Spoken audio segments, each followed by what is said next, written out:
Just to give you a bit of background, I'm an 18-year-old girl and I recently graduated high school. I have been looking forward to moving away from my hometown to go to college. I was ready to be on my own and have my own apartment and do things the way I wanted to do them. The university I'm going to is somewhat smaller than most, as I've been told it has around 16,000 students per semester. My best friend was accepted to Texas A&M University for their AG Sciences program to eventually become a veterinarian, and she said that they have over 50,000 students. My school isn't that big, and I'm glad about that. Coming from a small town in Louisiana, I didn't want to be overwhelmed with a massive school and a billion people everywhere. I wanted to stay close enough to my family, so I decided to go to school here. My mom helped me move my stuff into my new apartment, and after a few days of getting settled, she decided to return home. I was so happy to be on my own. I really loved my apartment complex. It was built only 2 years ago. It has a little gym that's never busy, a pool, and a clubhouse. I visit the gym regularly, love to lay out at the pool and swim, and sometimes have a classmate or two come to the clubhouse to work on group projects. No one really bothers me at my apartment. My neighbors are quiet and nice enough. When we see each other, we say hi and smile, and I even made friends with a sweet old lady that lives across the walkway from me that I jokingly call my grandma. She always brings me extra cookies or brownies that she makes. I like to go to the gym early in the morning before class. And because I have 7:15 a.m. classes, I end up going around 4:30 a.m. I've started to see this maintenance guy all over the complex. He never talks to me. He just stares at me, really obviously too. I thought he worked night shift or something because I only ever see him early in the morning or late at night. I've started to see him in the gym in the mornings walking around like he's busy doing something, but since there are mirrors all over the gym, I can see when he's looking at me. The gym has 2 rooms connected by a little area with a water fountain. If you're on one of the treadmills, you can see back into the second room. One time I was running on the treadmill, and because it was dark outside, the windows acted like a mirror. I could see him in the reflection standing in the other room looking at me with a big, really gross grin on his face and his head sideways. When I saw him doing this, it freaked me out, and I immediately stopped working out and went back to my apartment. Over the last few months, I noticed some really weird things. There have been occasions when I know someone has been in my apartment without anyone saying anything. For example, I close the doors in my apartment all the time, just due to habit, and I come home one day from class and all the doors were open. The day I noticed it, I had a really terrible, uneasy feeling. One night I woke up to a loud crash in my kitchen and freaked out thinking somebody had broken in. I was really, really scared, but I got my pepper spray and went out into the kitchen and found a plate had fallen off the counter, which is weird because I would never leave a plate that close to the edge so that it would fall off. That night, I had a hard time falling asleep, so I binge watched some happy shows online until I felt better. There was another time when it was really dark with thunderstorms outside, and I had come home late from a classmate's house when I noticed some very faint footprints on my white bathroom tile that were way too big to be mine. It really scared the crap out of me. I started checking all the possible hiding places in my apartment each time I came home. I hate being here alone in the dark because sometimes I got the feeling someone was watching me, but I figured it was just me freaking myself out. Every time something weird happened, I always suspected the creepy maintenance worker. Every time I see him, he just stares at me. He looks like he never washes his hair or brushes his teeth, and he has a really scraggly, nasty beard. Every time I see him, I get that feeling in the pit of my stomach that something is wrong. I thought about saying something to the apartment complex, but when I thought to go down to the office, I started feeling dumb and realized I couldn't really prove anything.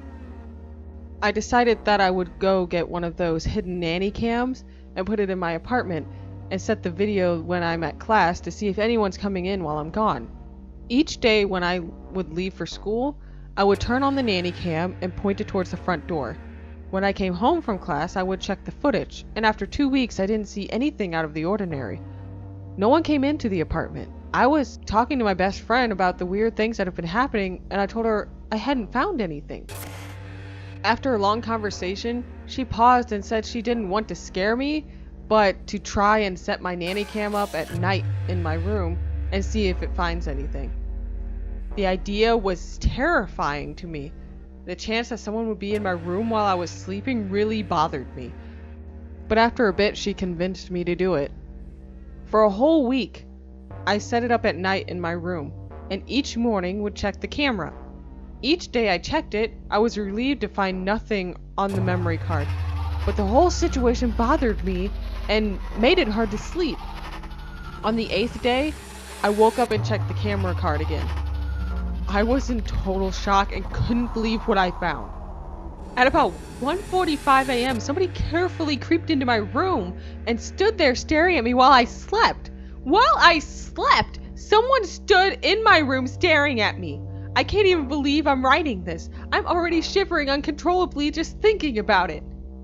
One of the worst things is that during the time he was there, he was moving his head, neck, and arms all over unnaturally.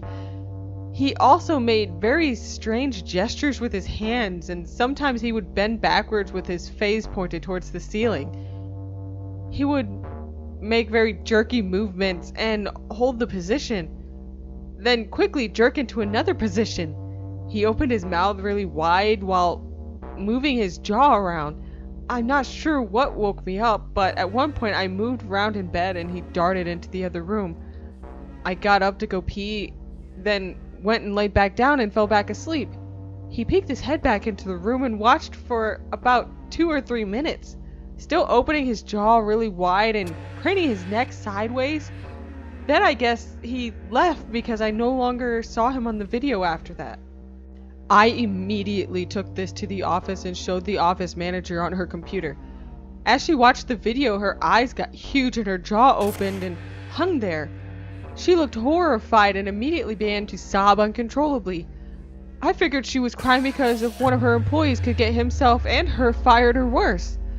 While she cried, I pretty much yelled that I couldn't believe that a maintenance worker was coming into my apartment unannounced and uninvited, especially in the middle of the night, being a total creep. I told her that he had pretty much been stalking me and making me feel very uncomfortable around the complex, and that I didn't feel safe there anymore. I was really emotional, and I told her I could probably press charges or sue or something. She was crying so hard she was shaking, and looked up at me and said that this wasn't a maintenance worker at all, and then she looked back at the screen. I was confused. I told her that I had seen him around the complex wearing something that looked like what the other maintenance people wore. With her eyes glued to the screen and tears streaming down her face, she quietly said it was her son, as if she didn't want to believe it herself. I was furious. I yelled at her at the top of my lungs, asking how she could let her son get a hold of the residents' keys, stalk them, and break into their apartments while pretending to be an employee of the apartment complex. She began to sob again, even harder this time. She hunched over in her chair, gently rocking back and forth while mumbling that she was sorry over and over again. I've never seen anyone look that distraught, so I decided to take a deep breath and calm down a bit. I told her that I really wanted to press charges against her son. Through her sobs, she said that I couldn't. I started to feel anger well up inside me, and I told her I needed to happen. I couldn't be sure how long this had been happening, and if it had been happening to other people. He certainly looked old enough to know this was wrong and needed to be punished for what he was doing. She finally pulled her eyes away from the computer, looked up at me again, and said that I couldn't press charges because he's dead. I took a step back and asked her what she meant. Was she saying that between last night and this morning he died? She said that 2 years ago her son had been involved in the disappearance and murder of a 17-year-old girl.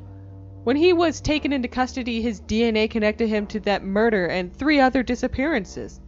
He confessed to her murder and the murder of 3 other teenage girls in the area. One girl was 15 years old, and her father was a police officer. While her son was in custody, the father went into the holding cell late at night and beat and strangled him to death. They didn't know who did it at first, but the next day the tormented father turned himself in. My stomach dropped, and I was frozen with fear. I couldn't move. I couldn't speak. Even though she was still speaking, all I could hear was my heart pounding in my ears. I know at some point I blacked out. When I came to, I was lying on the ground with a jacket rolled up under my neck. I must have hit my head because I felt a terrible pain above my ear and my head was throbbing. The office manager was sitting next to me, her face buried in her hands, crying. I slowly sat up and she gasped and hugged me. I recoiled from her and screamed for her not to touch me. I looked at my phone and figured I could have only been out for 10 minutes or so. I stood up and tried to collect my thoughts. She stood up and motioned towards me, but didn't move from where she was standing. I just had to get out of there. I started to make for the door, but stopped and turned around. I told her I wanted to move out, and she nodded without hesitation. She immediately said the contract would be void without question, and that I wouldn't owe any penalties or any rent that month. She said they would pay to have all my things moved to whatever new location in town that I decided, and refund my full deposit, even the non-refundable part. It's been 2 months since I moved into my new place, and I can't lie. I still check occasionally, feel like someone's watching me.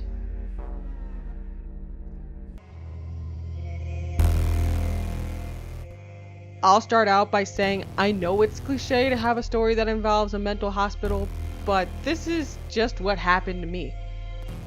I don't like to think about this experience, and I never tell it to anyone, but I have to put this out there in hopes that someone can give me some answers or at least help me feel like I'm not crazy. Even writing this is hard. I constantly have to wipe the sweat off my hands and break just to take some deep breaths as my heart is racing. A group of my friends and I used to go to abandoned buildings, or supposedly haunted places, mostly just to freak out girls that we brought with us or mess with each other. We had fun when we knew some place might have security or personnel that might chase us or call the cops or whatever, and aside from trespassing, we really didn't do anything seriously illegal besides smoke some weed or drink some beer or break some windows. Anyway, this happened about 4 years ago while I was living in Mobile, Alabama. There was a place about 40 minutes from my house in Mount Vernon called Searcy Hospital. I think it was built in the 1800s and was a hospital for insane people. Several of the buildings had been abandoned for decades, but the parts that had still been in use most recently had closed like 3 years before we went there. I'm pretty sure it was supposed to have people watching the place, but we didn't see anyone the whole time we were there. Someone told me that the patients at the hospital had diseases and hundreds of people died there, and that some crazy doctor used to starve patients and do weird experiments with the crazy ones. So I thought it would be the perfect place to go. I was never one to believe in ghosts or paranormal stuff. I figured when people talked about ghosts it was all in their heads. But after what happened to me at Searcy, I'm not really sure what to believe. But I most definitely will not be going to any haunted places anymore. The night we went there, we had our normal group of friends, except none of us brought any girls this time. One of my friends brought his girlfriend, but around this time she was hanging out with us more and more.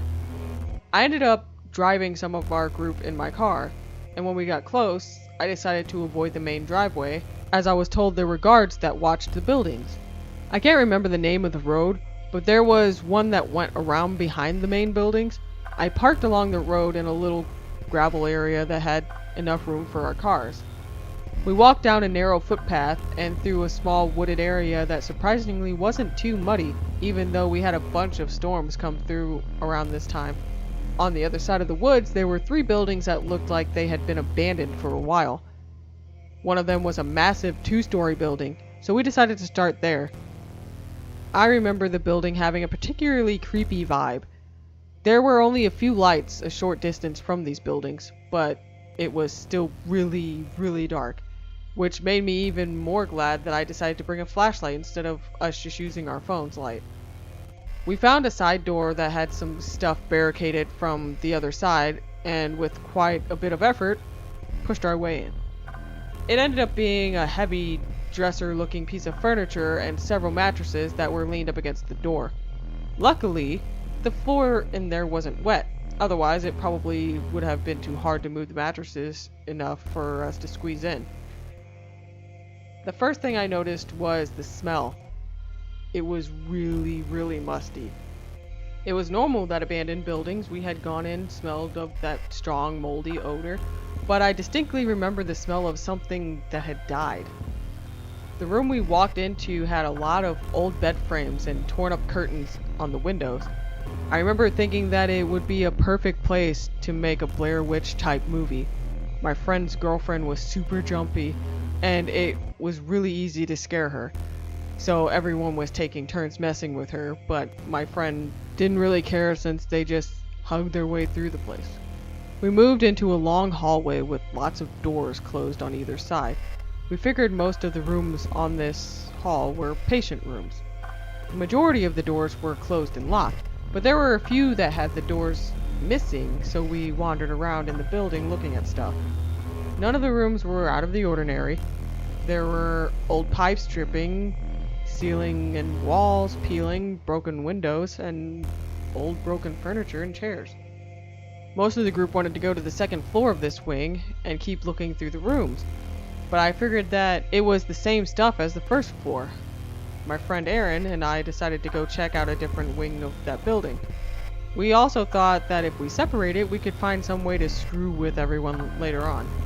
We backtracked and made our way around a few turns to a separate hallway, which led to a larger section of the building that had looked like offices due to the old desks and chairs and windows that faced into the hallway.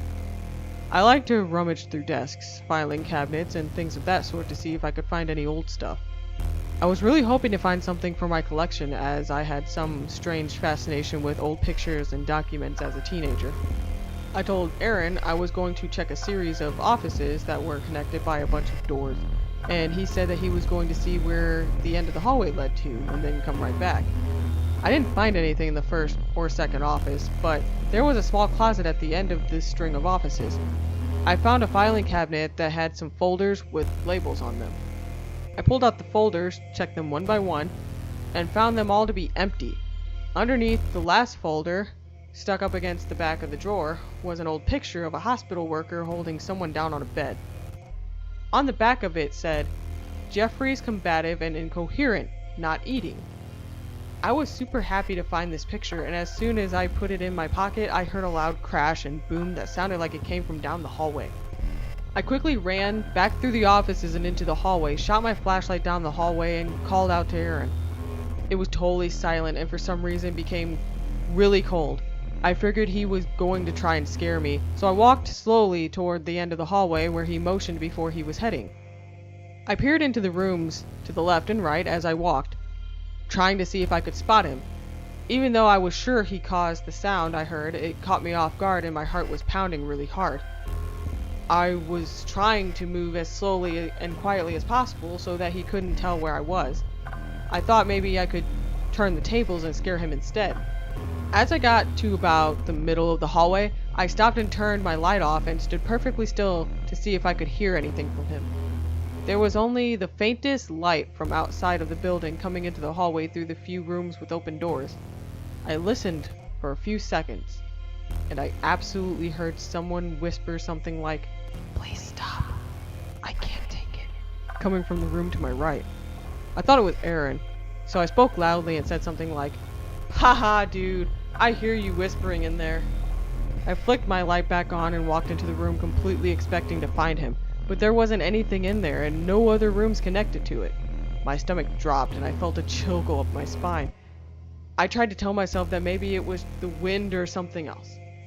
Before I turned around to walk back out into the hallway, I heard another loud sound of metal screeching and crashing against something. I was legitimately scared. All of a sudden, I started hearing faint sounds coming from the rooms near me. I felt something blowing on my neck and hair, even though there was no breeze or anything outside. Up to this point, the air seemed perfectly still. I tried to talk myself down from the adrenaline rush, saying it was just Aaron and everything else was just in my head. I was extremely relieved when I saw a flash of light come from the room on the left at the end of the hallway, and I knew I had finally caught Aaron.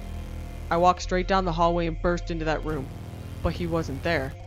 There's absolutely no way that he could have walked out of the room because I walked straight there with my flashlight and there were no other rooms connected to it. I was really starting to freak out.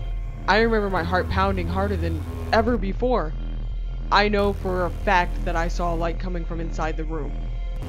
There were probably a dozen metal bed frames in that room, and as I looked around I noticed tons and tons of scratch marks all over the floors. I couldn't tell if the marks were old or new, but I know I heard something like those bed frames moving. I called out to Aaron and said if he was trying to scare me it wouldn't work, but I was embarrassed that my voice wavered badly when I said it. I tried to get him to come out by saying that we would figure out a way to mess with everyone in the other wing. I waited and didn't hear anything. I decided to walk back down the hallway thinking that maybe Aaron had gone a different way, but I couldn't shake the fact that I saw a light flash in that room and I heard someone whispering. As soon as I got down the hallway and back near the offices, I heard a very faint and really deep lapping coming from behind me. I glanced backward and saw a figure standing at the end of the hallway near the room with all the bed frames. And when I shined my flashlight down the hallway, the figure was gone. At this point, I was so scared I was ready to head back to the rest of the group. But I didn't want to leave Aaron by himself. I walked past the offices that I originally searched and went back to the beginning of the hallway. I waited for a few jittery and uneasy minutes that felt like an eternity, and decided to turn my flashlight off to see if I could see any other flickering lights. I heard footsteps coming towards me from down the hallway, and turned my light on to see if it was Aaron, and immediately the footsteps stopped. I turned my light off again, and the footsteps started back towards me. I turned my light back on and they stopped. I decided that was enough. I yelled out really loudly to Aaron that I was heading back to the others. I jogged back around the few turns and back into the original hallway, but it was completely silent. I walked down the hallway and realized that all the doors were open now. I thought that maybe my other friends somehow found a way into them. Once I got to the middle of the hallway, I stopped, and I could hear distant sounds coming from what I guessed was upstairs, and figured it was the rest of the group. I went back to a set of metal stairs and went to the second floor and was already feeling better at the prospect of finding them. At the top of the stairs, I peered down the hallway and could see a light was on in one of the rooms just past about midway down the corridor. I thought it was odd, but I didn't know for sure that these buildings didn't have electricity. As soon as I took a step towards that door, I heard a terrible, muffled scream, like someone was holding their hand over the mouth of another person. I immediately stopped with my eyes fixed on that room. For a brief moment, I thought somebody must be playing a joke, but it didn't seem pretend at all. I slowly made my way toward the room, and the screams became more desperate and persistent. Although they were muffled, the screams grew louder and louder and sent chills up and down my spine. My heart was pounding so hard it was making it difficult to breathe because of the sheer pressure in my chest. The light coming from the room was incredibly bright and illuminated the hallway so much that I didn't need my flashlight. I finally got to the room, and although I was absolutely terrified, I couldn't stop myself from looking inside. In the middle of the room was a table where a man dressed in a gown was laying. He looked like some kind of patient you'd see in a history book. The table had leather straps that held the legs and arms of this person. Another man stood on the far side of the table wearing a white shirt, white pants, and white shoes. He had one hand pressed down against the patient's chest, and with his other hand, the patient's mouth. I immediately noticed he had red stains on his shirt, as well as on the parts of his pants I could see. At the head of the table stood a third man in a white robe, and a white face mask, also on which I could see lots of blood. He stood leaning over the head of the man on the table with a device that looked like an old carpenter's hand drill that I once saw in my grandpa's tool shed. He had it pressed against the patient's head, and with each turn, a spurt of blood would spray onto the man's white robe. I bent over and violently threw up, the disgusting taste of bile filling my mouth. I straightened back up, and my eyes instantly met the eyes of the man with the drill. His eyes were completely black, and his neck craned and stretched unnaturally forward towards me as he met my gaze. still slowly turning the drill into the screaming man's head. I moved to run but slipped on the wet tile beneath me. I used my hands to push off the ground, scrambled to my feet, and noticed there was blood all over my clothes, palms, and fingers. I looked down the hallway and saw dozens of dark, faceless figures. Their arms were outstretched towards me, and instantly the air filled with their muffled cries. I turned and ran the opposite way down the hallway, which had gone completely dark. I was breathing so hard and fast that my hands started to tense up and I was feeling lightheaded. I fumbled the flashlight out of my pocket and frantically looked for a staircase at the end of the hallway, but there were only more rooms. I looked back and saw the figures slowly shuffling my way. I shined my light down the hallway and the figures disappeared, but I could still hear their cries. I shot a glance into the open room on the right and noticed that the window was broken out and the metal gate was missing. I ran and leaned through the window frame to see if perhaps I could climb out and let myself down. It was so high up, I was afraid I might break my foot or my leg. The door behind me slammed shut with tremendous force and it felt like my heart skipped. I jolted and whipped around, hitting my forehead on the window frame. I brought myself back into the room and tried to open the door back up, but it wouldn't budge. I felt blood trickling down my face from the fresh cut above my eyebrows as I banged on the metal door so hard my fists began to hurt. I ran back to the window and tried to yell for help, but I couldn't speak. It felt as though I had a hand around my throat, and again I heard that faint, deep laughing coming from inside the room with me.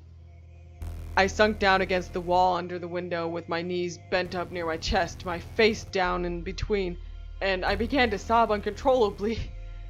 No sooner than I started crying, I heard Aaron ask me if I was okay.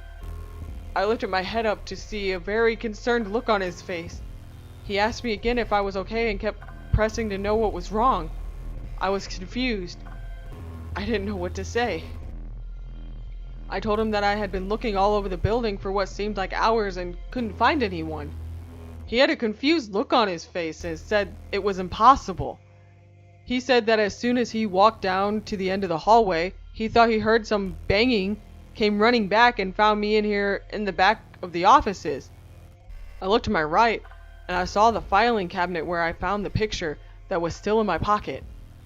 I was really confused and couldn't make sense of the fact that I know I left that area and spent a lot of time looking for both Aaron and the others in the group. I told him I was ready to leave, so he helped me up and we walked back to the area where we started from, just as the rest of our group was walking back down from upstairs. My friend's girlfriend saw the look on my face and asked if everything was okay, to which I shot Aaron a glance and said I was feeling really sick and ready to go. Aaron said he was ready to go as well, and so we decided to walk back to the cars and leave. I still have no idea what it was I saw, but since that experience I have never gone back to any place that was supposedly haunted or abandoned, and I got rid of all the stuff from my collection. After I'm done writing this, I'll never talk about it again.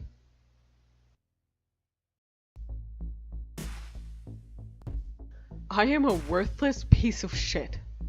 I'm not looking for your sympathy. I just know my existence is pointless, and I don't care. You should see me right now. I just woke up on the dirty kitchen floor, a ring of drool and dirt adhering my face to the tile. My hands look like tenderized meat, swollen and stained with blood. Perpetually greased hair is stuck to my forehead, and I'm wearing the same yellowing shirt I put on probably 3 weeks ago. Hell, at least I'm wearing pants. Granted, there's blood on them, but pants for me is somewhat of a triumph. The smell. Oh, that damn smell. The pungent aroma of sticky skin and sweaty shame. I wear it like cologne. However, I doubt you could pick up my scent among the piles of garbage and moldy dishes. Next to my face, I see a cigarette butt floating in a half-finished warm beer. I grab it and chug it down, butt and all. Anyway, go ahead. Do a few turns. If you can guess how many empty beer bottles and spent cigarettes there are in this room alone, I'll give you $200. Those fucking perverts, I thought to myself as I rolled onto my back with a grimace. Disgusting fucking pedophiles. Shit, my leg hurts like hell. Last night I went to get beer. I say that as if it's rare occasion, but it's basically my every night. Last night, though, I shook my head a little. My eyes still closed. Shit. It was unforgivable. Macy. I barely open my blurry eyes and stare at the smoke-stained yellow tint of the ceiling, thinking of her blonde hair. My Macy. I fight back tears for a moment. I let my head roll to the right and notice a pizza crust just under the table next to me. It's hard as a rock, but I crunch it down, my eyelids sagging heavily. I wasn't always like this. You wouldn't guess it by looking at me, but I used to be a decent person. I did 8 years in the service, honorably discharged, got a decent job, found a cute wife I didn't deserve, and became father to the sweetest little girl. 4 years ago, my daughter was abducted, raped, and murdered by a good friend. Well, I say good friend, but if he was standing in front of me right now, I would spear him to the fucking ground. I'd clamber up in a blind rage on his chest and beat his face into a mushy tomato. A tomato with skull fragments and teeth strewn about. A tomato gasping and gurgling through blood and mangled flesh for breath. I might even see how far I can push my thumbs into his eye sockets. Daniel didn't make it as far as being arrested. I couldn't believe it when he became the top suspect 2 weeks after they found Macy's naked body wrapped in her favorite blanket and muddy black trash bags. When detectives showed up at his house, the fucking coward shot himself in the head with the Colt 38 Super 1911 I gave him for Christmas several years ago. They found Daniel's computer filled with child pornography and 3 pairs of panties hanging on extravagantly decorative hooks in his bedroom, one of which was Macy's. The rape kit confirmed Daniel's involvement in Macy's murder, as well as 2 other toddlers in the area. My wife kept holding on to hope that our 3-year-old was alive, but when they discovered her body, Carla had a mental breakdown.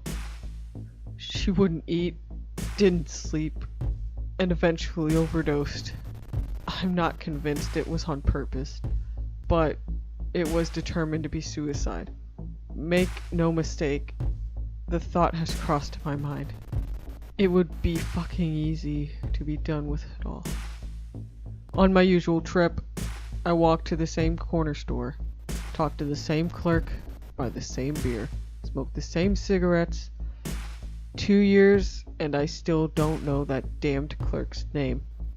It has like 3 fucking R's and 2 J's, but I can't pronounce it, and his accent is so thick he might as well not even be speaking English.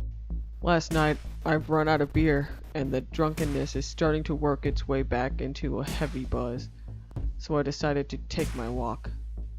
The route takes about 15 minutes through a few stereotypical alleyways and side streets. It's sketchy as hell, but if I got mugged and killed, I'd give the guy a medal. The majority of the houses I walk past are dilapidated and abandoned. There is one particularly large house that must have been really nice at some point. It has a wooden awning over an enormous porch that wraps around most of the entire place, although most of it is now falling down and rotting out. While appreciating the stoop, I hear a very faint scream come from what I think must be inside. I try my best to focus through the heavy buzz and see a light flash across one of the basement windows. Fucking stupid kids. I need a beer. I turn away from the house to continue down the street. I can hear a tiny voice scream, "Daddy!" "Macy!" Instantly my mind flashes back to the lake behind Dad's old house, and little Macy barely could keep her head above water as she shrieks for me to save her. I'm frozen in place. Impossible. Adrenaline pumps clarity into my head and I quietly hurry my way to the basement window that's facing me. The damn thing is so dirty I can't see through. I go around the corner of the house for a better view, and luckily, part of the next window is broken out. "Don't you fucking scream again, you little bitch, or we'll go back and kill your whole fucking family." A skinny, scraggly-looking man hisses under hushed tones. I hear the sound of duct tape being torn off the roll. I can't see who he's talking to. I try to move forward without exposing my face. Suddenly, another man walks into the room and I pull back slightly. He sets his flashlight on a bucket that dimly illuminates the room. "Alright, we're good, man. Let's do it," says the fleshy friend. The holes and filth on his shirt could give mine a run for its money. What the fuck is this? I lean further and can now see the back of a small figure with long blonde hair and a blindfold tied around the top of her head. She is sitting in an old wooden chair with her hands bound to the back slats. I hear whimpering and little moans and sniffles as she sits there facing them. It's my Macy. Another huge surge of adrenaline courses through me and I let out a gasp. Both men shoot a glance at the broken window. It must be dark enough that they can't see me because I pull my head back with an obvious delay. What the fuck was that? I can hear the trepidation in Skinny's voice. Who the fuck knows? Probably some cat or some shit. Dude, who gives a shit? I've been waiting a week for this shit. Grimy, focusing his wide eyes back on her. My Macy, I have to get her out. I run around to the back porch, staying as quiet as I can, even though my heart is pounding through my chest and loud in my ears. I take long steps onto and across the rotting wooden patio. I have to get her. The back door has no knob and looks like it was broken into long ago. I slowly push open the door, which gives a loud, brief creak. I stop for a moment and hear no reaction from below. Just inside the house is the kitchen, and my first instinct is to find a weapon. It's so dark, I can barely see. An old wooden table lay upside down, 2 of its legs missing, and holes broken through the top. One of the remaining legs is nearly disconnected, and with a slight prying it comes free. The hallway leading out of the kitchen has a door that opens under what looks like the stairs, which I figure is the way down to the basement.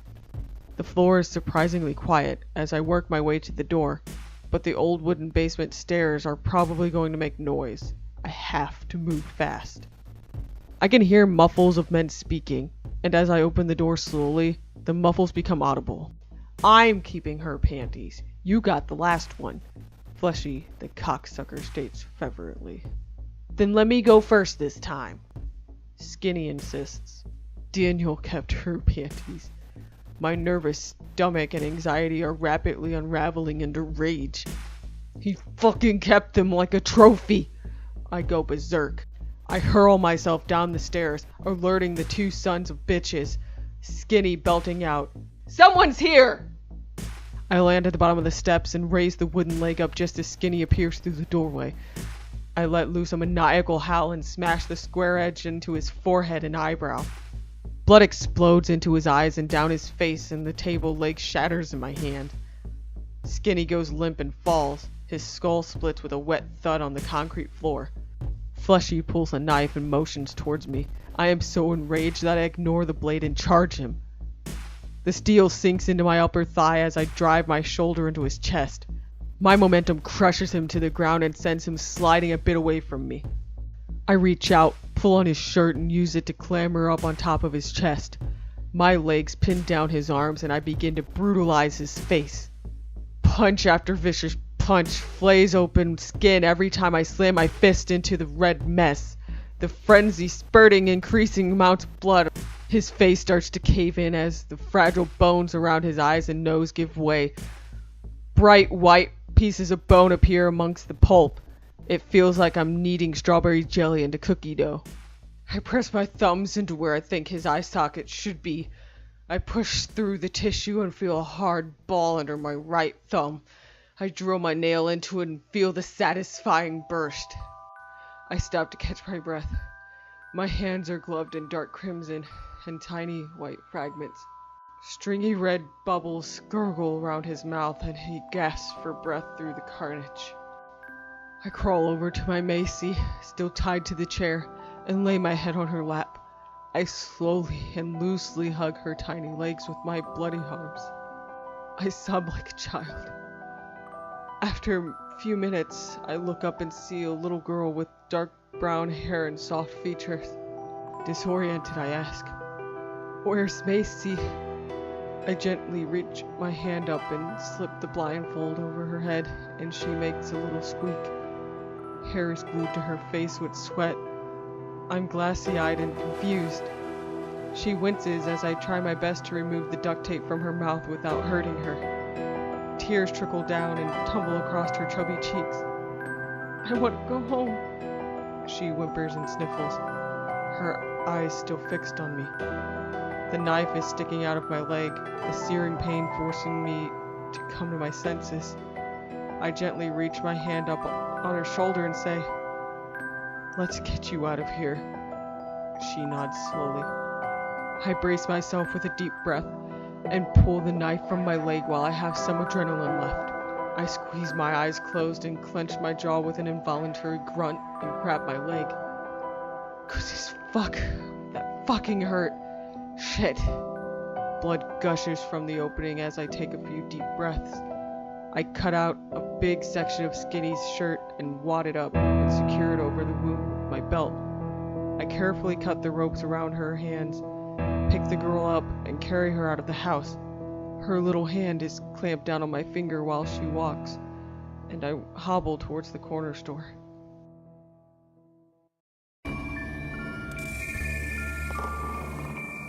My life thus far has been pretty shitty, but I've come to accept that it's just the way it is. What makes life the worst is my mom.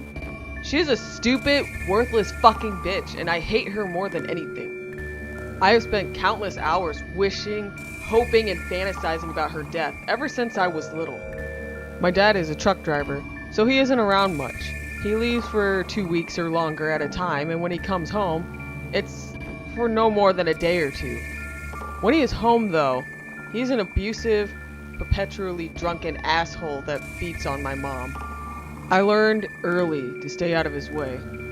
The fucked up thing is that when my dad is rough with my mom and smacks her around, it makes me happy. There have been so many times when my dad has had my mom by the hair or pushes her against the wall by the throat that I feel the most charged thrill inside me, trying to imagine myself doing it. You may try to feel bad for her, but I'll share just a few of the pretty fucked up things to me over the years. When I was 7, she told me to go get her a large wine bottle from the kitchen. I had to grab it from a high shelf, and when I tried, it slipped out of my hand and crashed to the floor, sending wine everywhere. She grabbed an extension cord and whipped me with it for several minutes as I cried for her to stop, leaving long bleeding welts on my arms, legs, stomach, and back. One Saturday morning when I was 9 years old, Mom was smoking a cigarette while making eggs in the kitchen. I had just woken up and I was hungry. I walked out and tried very sweetly to ask if she could make me some as well. With a totally blank face, she walked over and put her cigarette out on my forearm. She laughed and said, "There's your fucking eggs." I cried most of that day. Around the time I turned 11, Mom had been drinking and was being horrible to me. I remember telling her that other moms seemed so nice to their kids and asking her why she was so mean to me all the time. She said, "I never fucking wanted you. I hate you. If you ran away and never came back, it would be the happiest day of my life." Those words never left me. Of course, when she said that, it made me feel terrible, so I went to my room and cried. I was a soft kid, very prone to crying. After a few hours of being bored in my room, I wanted to watch some TV. I walked out to the front room, cautiously, and was happy to see my mom was asleep. I plopped down on the dirty, matted carpet and started watching TV when only a few minutes later my dad came home. He immediately saw the empty bottle of his Jack Daniels and that she had passed out on the couch. His face instantly filled with rage as he stomped over to her. I knew what was coming, so I scooted back against the wall. He grabbed her arm, yanked her off the couch, and threw her against the wall. As usual, I took off to my room, but I could hear them yelling at each other and the thuds and crashes of Mom throwing things around the house. Just the idea of my dad knocking her around made me smile for the rest of the day. Holidays were hit or miss. One year we had a great Christmas, probably because my mom had temporary custody of my cousin. How the fuck that happened is beyond me. So we actually got presents. The year just after that, when it was back to just the 3 of us, my mom said, "Your fucking piece of shit father drank your Christmas presents away. He doesn't give a fuck about you." Turns out, Mom lost all that money gambling. And when Dad found out, I got the best gift ever when he gave Mom a black eye on Christmas Day. Yesterday, I tripped and cut my hand pretty badly on a broken bottle in the backyard. Mom was drunk and couldn't take me to the ER. She looked at it and said, "Quit being a pussy, you little faggot." Late last night, I woke up absolutely drenched in sweat with electrifying pain in my hand and arm. I got out of bed and was slammed by a wave of nausea and dizziness. I stumbled to my mom's room and quietly knocked on her door. "Mom, I don't feel good. I think something is wrong with my hand." I didn't hear anything. I didn't dare open her door without permission, so I leaned my head against the door and closed my eyes. "Mom, are you awake?" Still nothing. My mouth began to water and my stomach tightened up. I turned and quickly moved to the bathroom in just enough time to grab the sides of the filthy toilet bowl as I fell to my knees and sprayed a violent projection of bile. I dry heaved 3 or 4 more times before standing back up, my head swimming. I called out with what little strength I had. "Mom, I think I need to go to the ER." I stumbled back to her door, abruptly turned the knob and collapsed into her room. I awoke slowly out of a haze. My eyelids were heavy and my eyes swollen from sleep. Then it hit me. How did I get into my bed? I remembered being sick and going into my mother's room, but nothing else. My head was pounding, and my body was exhausted and parched. I noticed something large and round under the covers about where my knees were. As I slowly pulled back the covers, I saw long streaks of dark red stains. My heart began to race. I pulled the covers back further, which revealed the severed, bloody head of my mother. Holy fucking shit! I began kicking outwardly and frantically scraping my hands across the bed for traction to push myself away. Her eyes and mouth were open unnaturally wide, twisted into a permanent expression of terror. Her pupils large and her eyes glazed over with a bluish tint. What in the fucking fuck is... I instinctually turned and vomited, after which the room began to spin. I lost my balance and fell off the bed, landing face first in what looked like chewed up hot dogs and a slurry of ketchup and mustard. I vomited again, the image of her contorted face seared into my mind. Fuck! I couldn't believe what I saw. Fucking shit! My breathing was fast and heavy as I wiped the vomit off of my face. I let loose an involuntary and extremely forceful dry heave that made my side ache. I dry heave again and stand up. I quickly grabbed the sheets and covered up the gore, and then stood for a moment hunched over with my hands on my knees. I ran to the bathroom and splashed water on my face from the sink, rinsing the rancid puke off my face and neck. I let my body go limp as I slumped down next to the cabinets below the sink and sobbed uncontrollably. I couldn't shake the picture of what I had just seen. Who the fuck would have done this? In my panic, I hadn't noticed, but my mother's bedroom door was open when I ran past it. What I had seen in my peripheral was catching up in my mind. Something was on the bed. I slowly crept out of the bathroom and turned the corner, fighting this screaming voice in my head to run from what I fear I'll find. There, lying on the bed, was the headless body of my mother. Blood smeared and streaked across the wall and pooled on the bed and floor. Her body was positioned as if she had been sleeping, the depression on her pillow now stained in crimson. I took a few cautious steps into the room and approached the bed, even though I felt like my knees would give out at any second. I dry heaved again and had to turn away for a moment. Next to her body was a hacksaw, covered in blood and gore. I saw bits of her hair and flesh crusted to the teeth of the long, slender blade. I sat down on the footboard, questions flooding in my mind. My mouth had become so dry that I could hardly swallow. When I walked out towards the kitchen, I came around the corner and saw a pair of boots sticking into the hallway. Dad's boots. I hurried down the hall and find my dad laying face down in a pool of blood in front of the refrigerator, the door still open and a broken beer bottle next to his shoulder. A large kitchen knife protruded from his back, and several dark lines in his shirt accentuated the stab wounds that were gashed into his flesh. I walked over and sat on the couch and tried to gather my thoughts about what to do. As I'm thinking, I suddenly realized that I had an enormous grin on my face, and for the first time in a long while, I felt happy.